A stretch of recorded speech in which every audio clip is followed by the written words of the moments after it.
नमस्कार साथियों, स्वागत है आप सभी का हमारे YouTube चैनल ज्ञान कामना पर।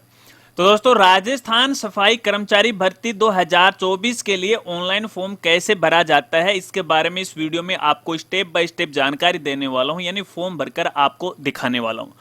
तो चलिए फॉर्म भरना शुरू करते हैं। दोस्तों, फॉर्म भरने से पहले खास जानकारी मैं आपको देना चाहूंगा। देखिए, इस वीडियो में केवल फॉर्म भरने की प्रोसेस के बारे में आपको बता रहा हूं। यदि आपको सफाई कर्मचारी भर्ती 2024 के रूल नियमों के बारे में जानना, किस तरह से यहाँ पे सिलेक्शन होगा, तो इसके लिए हमारी अलग से वीडियो है जो कि हमारे दूसरे चैनल पे, जिसका नाम है राजगुरुजी एडू। और ये वाली वीडियो है, इसके अंदर हमने टोटल जानकारी दे रखी है। इस वीडियो का लिंक आपको वीडियो के डिस्क्रिप्शन में वो मिल जाएगा। चलिए फॉर्म भरना शुरू करते हैं। सबसे पहले आपको इसके लिए अपनी खुद की एसएसओ आईडी में लॉगिन करना पड़ेगा। जब आप एसएसओ आईडी के लॉगिन पेज पे आओगे, इस तरह का इंटरफेस आपको दिखाई देगा। यहाँ पे एसएसओ आईडी, यहाँ पे पासवर्ड, ये कैप्चा इस बॉक्स में डालना है, फिर आपको यहाँ पे लॉगिन पे क्लिक करना है। तो इस तरह से आप अपनी एसएसओ आईडी के अंदर लॉगिन हो जाओगे। अब यहाँ पे देखिए, आपको एक एप्लीकेशन नजर आएगी, रिक्रूटमेंट पोर्टल। आपको इसी एप्लीकेशन पे वो क्लिक करना, तो ऐसे में आपके जो एसएसओ आईडी है वो रिक्रूटमेंट पोर्टल पे रिडायरेक्ट हो जाएगी। कुछ इस तरह का इंटरफेस आपको दिखाई देगा। अब यहाँ पे देखिए, राइट साइड में एक सेक्शन आपको दिखाई देगा ऑनगोइंग रिक्रूटमेंट का, और इसी में नीचे आपको देखने को मिल जाएगा सफाई कर्मचारी रिक्रूटमेंट 2024। जस्ट इसी के आगे आपको अप्लाई नाउ का ऑप्शन है वो नजर आएगा। अब फॉर्म भरने से पहले एक और खास जानकारी मैं आपको देना चाहूंगा। देखिए दोस्तों, आप अपनी खुद की एसएसओ आईडी से पहली बार ये फॉर्म भरने जा रहे हैं, तो सबसे पहले आपको अपनी एसएसओ आईडी के अंदर है ओटीआर का रजिस्ट्रेशन करना पड़ेगा, यानी वन टाइम रजिस्ट्रेशन। और इसके लिए ऊपर देखिए आपको वन टाइम रजिस्ट्रेशन का ऑप्शन मिल जाता है। इस पे आपको क्लिक करना और अपना रजिस्ट्रेशन कर लीजिएगा। और यहाँ पे आपको ध्यान रखना, यदि ओटीआर में किसी प्रकार की कोई गलती हो जाती है तो फिर आप उसमें अपडेट नहीं कर पाओगे। यहाँ पे ओटीआर की रजिस्ट्रेशन की प्रोसेस नहीं बता रहा हूं। अगर आपको नहीं पता है तो इसके लिए हमारी अलग से वीडियो, लिंक आपको वीडियो के डिस्क्रिप्शन में वो मिल जाएगा। अगर ओटीआर के आप ये फॉर्म है वो नहीं भर सकते। चलिए फॉर्म भरना शुरू करते हैं। इसके लिए अप्लाई नाउ वाले ऑप्शन पे आपको यहाँ पे क्लिक करना, फिर से आपको सफाई कर्मचारी वाले ऑप्शन पे क्लिक करना है। तो देखिए, आपकी ओटीआर की डिटेल कुछ इस तरह से आपको दिखाई देगी। यदि ये सही है तो फिर आपको प्रोसीड वाले ऑप्शन पे क्लिक करना, फॉर्म कुछ इस तरह से ओपन हो जाएगा। इसकी यहाँ पे देखिए 3-4 स्टेप है, सभी स्टेप को आपको कंप्लीट करना पड़ेगा।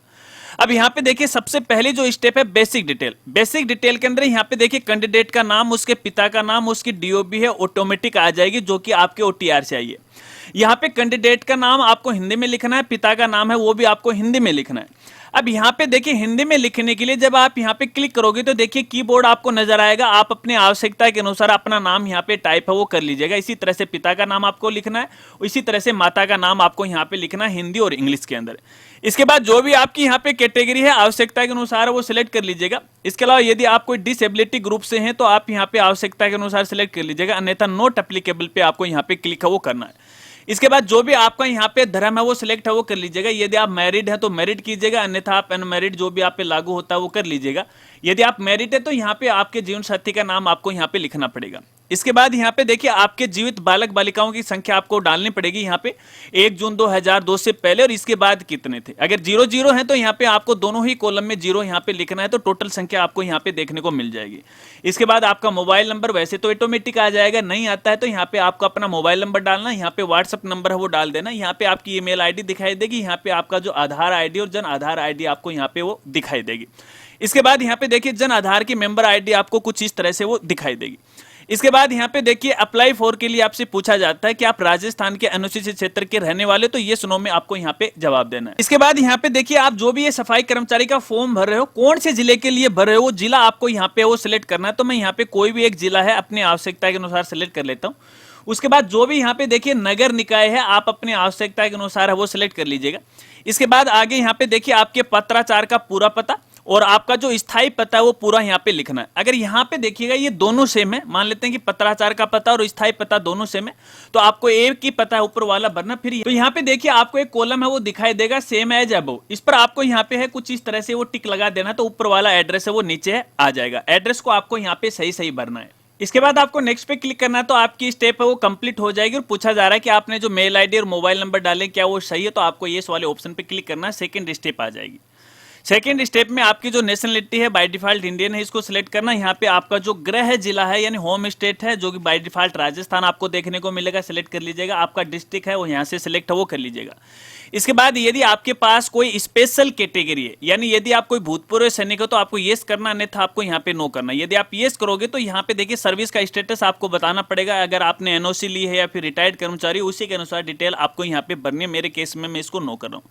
यदि आप कोई उत्कृष्ट खिलाड़ी हैं तो आपको यहाँ पे येस करना है। अगर आप यहाँ पे येस करोगे तो संबंधित स्पोर्ट्स को आपको यहाँ पे सिलेक्ट करना पड़ेगा कि आपने कौन सा गेम है वो खेला है, नेशनल या इंटरनेशनल। जैसे आप इसको सिलेक्ट करते हो तो आवश्यकता के अनुसार जो भी संस्था का नाम है, कौन से साल में आपने खेला था, किस प्रकार का टूर्नामेंट था, वो जानकारी आपको यहाँ पे भरना पड़ेगा। मेरे केस में मैं इसे नो कर रहा हूँ। इसके बाद आपको नेक्स्ट पे क्लिक करना है तो आपकी ये स्टेप कंप्लीट हो जाएगी और थर्ड स्टेप आ जाएगी।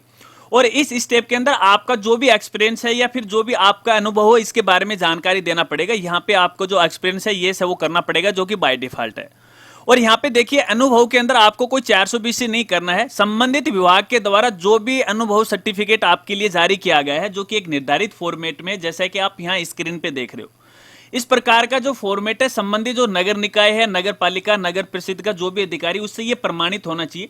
यहाँ पे इस प्रकार का ये जो सर्टिफिकेट है आपको अपलोड करना पड़ेगा।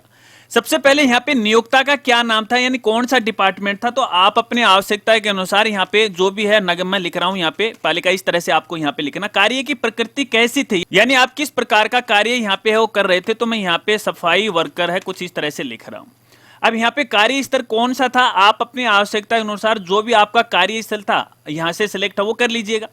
इसके बाद आपने कब से लेके कब तक है यहाँ पे काम किया है, तो यहाँ पे एक कैलेंडर आपको दिखाई देगा। जो भी आपका यहाँ पे साल है साल सिलेक्ट कीजिएगा, दिन है वो महीना सिलेक्ट कर लीजिएगा, और कब तक आपने यहाँ पे किया तो आप अपनी आवश्यकता के अनुसार यहाँ पे वो सिलेक्ट कर लीजिएगा। तो यहाँ पे देखिए आपका जो अनुभव है वो दिखा देगा, मिनिमम 1 साल का होना जरूरी है। इसके बाद जो भी आपका यहाँ पे अनुभव सर्टिफिकेट है वो पीडीएफ फाइल में आपको अपलोड करना पड़ेगा। चॉइस फाइल पे आपको यहाँ पे क्लिक करना और जहां पर आपका डॉक्यूमेंट है कुछ इस तरह से सिलेक्ट कर लीजिएगा। यहाँ पे देखिए आपका अनुभव सर्टिफिकेट अपलोड हो गया और उसकी डिटेल है वो भी कंप्लीट हो गई। अब यहाँ पे देखिए आपके पास एक से अधिक अनुभव है, तो यहाँ पे इसी तरह से है, सभी अनुभव की जानकारी आपको भरनी है और इसके लिए ऐड वाले ऑप्शन पे क्लिक करना है। तो यहाँ पे देखिए नीचे रो आ गई है और सेम डिटेल आपको यहाँ पे भरना संबंधित डिपार्टमेंट की। मेरे केस में नहीं है तो इसको यहाँ से मैं हटा रहा हूँ।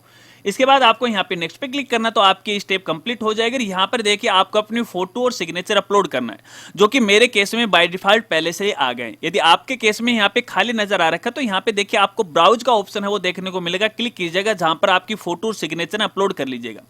इसके बाद यहाँ पे देखिए आपके शरीर का कोई भी एक पहचान चिन्ह बॉडी मार्क है वो आपको यहाँ पे लिखना है, जैसा कि मैंने यहाँ पे लिख रखा है। ये आपको खाली नहीं छोड़ना, ये जरूरी है। इसके बाद आपको यहाँ पे नेक्स्ट पे क्लिक करना है, तो यहाँ पे देखिए आपके फॉर्म का प्रीव्यू है कुछ इस तरह से दिखाई देगा। अभी आपका जो फॉर्म है वो फाइनल सबमिट नहीं हुआ है, एक बार इसका डेटा वो चेक कर लीजिएगा।